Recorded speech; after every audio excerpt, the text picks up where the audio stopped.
Juga dikatakan oleh Allah Subhanahu wa taala dalam surah Jum'ah tentang salat Jumat ayat 10, A'udzu billahi minasyaitonir rajim. Fa idza qudiyatis salatu fantashiru fil ardi wabtagu min fadlillahi wadhkurullaha katsiran la'allakum tuflihun. Kalau kalian selesai mengerjakan salat Jumat atau salat wajib yang lain, maka fantashiru fil ard, bersebarlah di muka bumi, menyebarlah, bekerjalah. Apa maknanya di sini? Kenapa dikatakan bekerja kata ulama tafsir? Karena Allah bilang wabtagu min fadlillah, dengan cara mengejar karunia-Nya Allah. Kejar tuh rezeki-rezeki, kejar tuh prestasi-prestasi dunia. Dan kata Allah SWT, wadhkurullaha katsiran la'allakum tuflihun. Dan pada saat kalian bekerja, banyak berzikir kepada Allah. Ingat, halal halal, haram haram. Halal nikmati, haram tinggalkan. Agar kalian beruntung. Sebesar apapun keuntungannya, tinggalkan kalau itu haram, dan kejar keuntungannya kalau memang itu halal. Nikmati. Dan saya sudah pernah jelaskan teman-teman sekalian, dan saya reviewkan lagi, sesuatu yang haram itu lebih sedikit daripada yang halal. Halal itu banyak. Maka untuk apa kita masuk ke yang haram? Kalau Allah haramkan babi, Allah ganti dengan sapi, ayam, kelinci, rusa, kambing, semua hewan di air. Lalu untuk apa babi? Haram itu sedikit itemnya. Haram khamr, Allah ganti susu, madu, sirup, air putih, banyak gantinya. Allah haramkan zina, Allah ganti dengan nikah, gitu kan? Ada gantinya. Kalau kita diberikan syahwat lalu Allah tidak, kita punya syahwat mau makan, mau minum, ya, mau bekerja, mau berhubungan interaksi sama lawan jenis, lalu Allah tidak berikan solusi, mungkin wajar orang melanggar. Ini enggak. Gitu. Yang halal banyak, yang haram itu sedikit sekali. Untuk apa kita masuk ke sana? Kita dengarkan teman-teman sekalian, sabda Nabi SAW yang memotivasi kita untuk selalu sukses. Ya. Adalah hadis Nabi SAW yang sahih riwayat Bukhari. Kata beliau, ma akala ahadun ta'aman khairan min an ya'kula min amali yadihi. Wa inna nabiyallahi Dawud kana ya'kulu min amali yadihi. Tidak ada sesuatu yang paling berkah, mulia daripada seseorang memakan dari hasil keringatnya sendiri. Dan ketahuilah, kata Nabi SAW, ya, bahwasanya nabinya Allah Daud selalu makan dari hasil keringatnya. Bukan mengemis sama orang, enggak, bekerja. Kita mulia. Ingat teman-teman, jangan pernah membuka pintu kemisan, mengemis ini. Kata Nabi SAW, tidak ada seseorang yang membuka pintu iffah, kemuliaan, dia mau dapat hasil tapi dengan kerja. Ya. Kecuali Allah bukakan pintu kekayaan. Dan tidak ada orang yang membuka pintu mengemis, mau minta tapi tidak mau berusaha ini. Ya. Kecuali Allah bukakan pintu kemiskinan. Nggak boleh dalam Islam ini. Ya. Kemudian juga dalam riwayat Imam Muslim dikatakan, kana Zakaria alaihissalam najjaran. Ketahuilah, kata Nabi SAW, Nabi Zakaria adalah seorang tukang kayu. Bukan aib, yang penting dia profesional di bidangnya, akan mendatangkan income. Ya. Kemudian juga dikatakan dalam riwayat lain, anna Idris kana khayyatan yatasaddaqu bi fadli kasbih. Nabi Idris alaihissalam adalah seorang tukang jahit, dan dia bersedekah dari hasil, ya, jahitannya itu, keuntungan jahitannya. Orang juga kalau mahir dan profesional, dia dalami ilmunya, maka insya Allah dia akan dapat keuntungan yang besar di situ. Juga Nabi Muhammad SAW bertransaksi dan berjual beli, dan beliau terus saja bertransaksi teman-teman sekalian sampai masa kenabian dinobatkan. Dari umur 21 tahun sampai 40 tahun, 90 tahun, 19 tahun Nabi SAW berdagang dan sukses. Tidak ada orang yang sukses beliau di Mekah pada saat itu. Pada saat beliau mulai berdagang, orang-orang Mekah banyak membawa duit dari Mekah ke negeri Syam. Beli barang, nanti barang itu dibawa ke Mekah lagi untuk dijual. Jadi cuma sekali transaksi. Beli di Syam, jual di Mekah. Nabi SAW waktu membawa harta-harta orang Mekah termasuk Khadijah sebelum menikah dengan beliau alaihissalatu wassalam, Nabi SAW membeli dengan harta itu semua produk Mekah. Jadikan duit semua, produk dibawa ke negeri Syam, dijual di negeri Syam, untung beli barang Syam dibawa ke Mekah. Sampai akhirnya Rasulullah SAW menjadi orang yang kaya raya. Dan keliru orang yang mengatakan Nabi SAW miskin. Keliru sekali. Waktu beliau menikahi Khadijah, maharnya Khadijah 21 ekor unta. Antum di sini tahu mungkin harga unta. Kalau yang bagus bisa 10.000 real harganya. Yang besar. Dan dikasih di sini, Nabi SAW kasih unta betina merah. Itu unta yang paling mahal. Kalau di Saudi mungkin sekitar 10.000 real harganya. Di sini mungkin sama kurang lebih. Kurang lebih begitu teman-teman. Bayangkan kalau kali 25 ekor. Ya. Berapa mahar Nabi SAW kepada Khadijah? Ratusan juta. Yang kita kadang-kadang di Indonesia cuma kasih perangkat alat sholat. Gitu. Nabi SAW kasih dengan begitu. Ya. Nabi SAW teman-teman sekalian menggunakan baju yang bagus, kain katun dari Yaman. Nabi SAW makan daging kambing. Dalam riwayat Bukhari beliau paling gemar makan daging kambing. Dan beliau paling suka sarit. Sarit itu adalah roti gandum ditaburi kari kambing di atasnya. Dan itu makanan favorit pada saat itu. Tidak pernah ada riwayat menyebutkan Nabi SAW makan roti kering. Sebagaimana sebagian orang begitu. Begitu kenal agama, pakaiannya jadi kotor, penampilannya jadi kotor, bau badannya ada, masjidnya kotor. Ini kenapa jadi berubah begini? Mestinya makin dekat dengan agama maka makin bagus kan? Mestinya.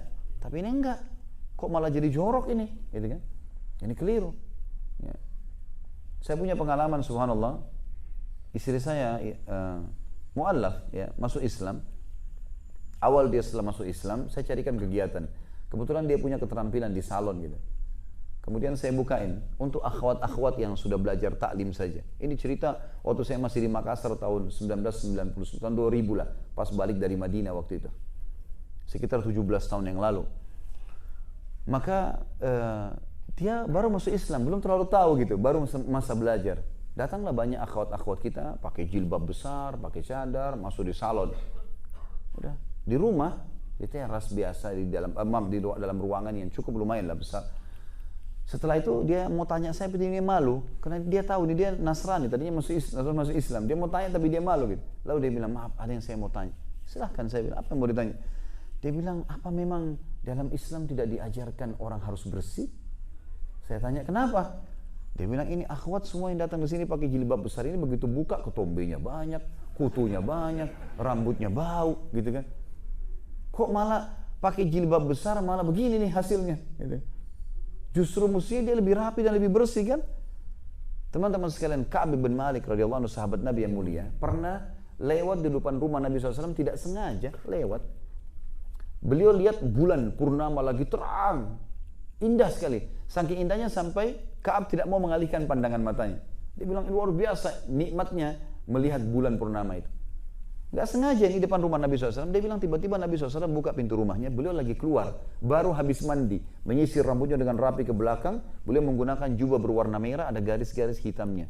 Maka saya lihat ke arah Nabi SAW, saya temukan Nabi lebih indah daripada bulan itu.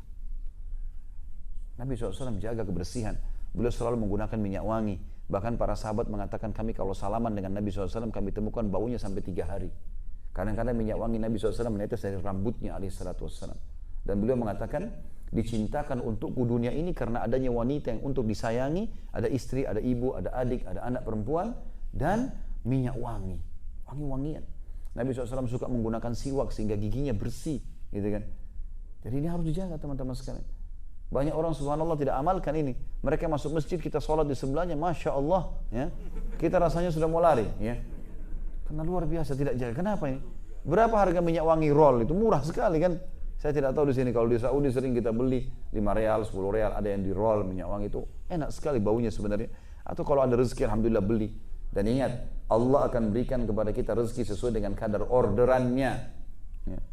Kalau misal gini, kita mau umroh sama haji, ini saya sering luruskan jemaah saya di Indonesia. Umroh sama haji cari travel yang paling murah, hotel yang paling sederhana, biar jauh nggak apa-apa. Kenapa? Kan cuma taruh barang di hotel. Jangan akhi dan ukhti. Ini sedekah buat diri sendiri. Kenapa bukan bintang 5? Nikmati. Bisnis kelas. Allah akan kasih gantinya sesuai dengan kadar perbuatan kita.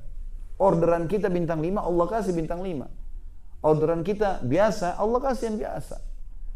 Harusnya begitu. Subhanallah, saya dulu, waktu ini pengalaman pribadi, cuma mau berbagi saja. Saya dulu sering naik pesawat ekonomi kelas gitu kan. Mulai saya beranjak menggalang beberapa usaha, saya bilang enggak, saya coba naik ke bisnis kelas. Bukan untuk sombong, tapi kenapa saya enggak nikmati rezekinya Allah? Semenjak itu saya berdoa sama Allah, ya Allah mudahin supaya saya tidak pernah naik ekonomi. Subhanallah, sudah berapa tahun saya naik bisnis terus. Enggak pernah saya naik ekonomi. Dan saya memang merasakan Allah gantikan nilainya kok. Allah gantikan nilai. Dan semenjak itu banyak sekali jemaah saya, alhamdulillah umroh aja tidak pernah lagi hitung-hitungan. Jangan hitung-hitungan sama Allah ini. Royal sama Allah, Allah akan kasih juga. Ya, Kalau kita perhitungkan sama Allah, Allah juga nanti jadi hitung rezeki kita. Ya. Kalau sedekah di jalan Allah besar. Celengan masjid lagi lewat, saya tidak tahu di sini, kalau antum di sini tidak ada celengan ya. Kalau di Indonesia kan banyak celengan masjid nih. Banyak orang kita kasih 2.000 itu apa? Minta kesehatan, keturunan, selamat dari neraka, masuk surga. 2.000 rupiah. Ini luar biasa nih. Ya? Mau dapat ikan paus, pakai kapal tanker. Ini enggak, pakainya kail kecil. Enggak bisa lah. Ya. Seperti itulah. Jadi di jalan Allah harus tidak boleh perhitungan teman-teman sekalian. Nabi SAW juga motivasi dalam hadis yang lain riwayat Bukhari, li an ya'khudha ahadukum abhulah, thumma ya'ti al-jabal, thumma ya'ti bihizmati min hatabin fayabi'uha, fayastaghni bi thamaniha, khairun lahu min an yas'ala an-nas a'tahu aw mana'uhu. Seseorang di antara kalian mengambil potongan-potongan tali, kemudian dia mendatangi gunung, riwayat lain dia mendatangi hutan. Lalu dia mengumpul ranting-ranting kering, lalu dia ikat dan dia pikul di pundaknya, kemudian dia jual di pasar dan dia pakai keuntungannya untuk dia muliakan dirinya, jauh lebih baik daripada dia meminta-minta kepada orang, mengemis dikasih atau tidak dikasih. Sa'id bin Musayyib rahimahullah juga, Sa'id bin Musayyib rahimahullah salah satu ulama tabi'in berkata, kana ashabu Rasulillah SAW yatjaruna fi bahri Rum. Ketahuilah semua sahabat-sahabat Rasulullah SAW setelah Rasulullah meninggal, mereka semuanya pada berdagang, sampai-sampai mereka berdagang di atas lautannya bangsa Romawi. Para sahabat Nabi berusaha, bekerja. Disebutkan dalam riwayat lain, Umar bin Khattab berkata, ta'allamul mihna, fa innahu yushiku an yahtaja ahadukum ila mihnati. Dalami keterampilan itu. Selalu punya keterampilan, dan jangan vakum kepada satu keterampilan saja. Kuasai sekian banyak. Gitu. Karena pasti seseorang di antara kalian akan terbantukan dengan keterampilannya itu. Abu Darda radhiyallahu anhu membuka sebuah rumah makan di Madinah. Dan saking luar biasanya beliau selalu masak sendiri, ingin supaya maju, sampai wajah beliau hitam karena kena arang atau asapnya masakan tersebut.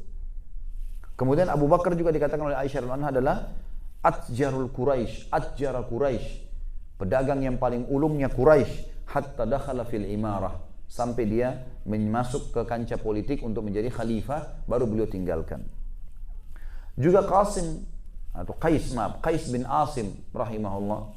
Qais bin Asim ini salah satu ulama tabi'in berkata kepada anak-anaknya pada saat akan meninggal, alaikum bil mal wastina'ah. Kalian harus cari harta itu, prestasi dunia itu, dan harus kalian kembangkan. Fa'innahu mambahatul karim. Karena sesungguhnya prestasi-prestasi itu, harta, jabatan, nama yang baik, ya, pendidikan yang tinggi kalau kita sekarang, itu adalah kemuliaan seseorang. Wa yustagna bihi 'anil la'im, dan juga bisa menolong agar tidak dihina. Wa iyyakum wal mas'alah, dan jangan pernah kalian mengemis dan malas-malasan. Fa innaha akhiru kasbatir rajul. Karena itu kalau terakhir sekali sudah tidak ada jalan keluar, orang sudah bangkrut atau kena banjir, badai, segala macam, stroke, nggak bisa lagi bekerja, maka terakhir baru dia buka pintu minta. Jadi tidak boleh orang dalam keadaan sehat membuka pintu itu. Sa'id bin Musayyib juga mengatakan rahimahullah, la khaira fi man la yatrubul mal.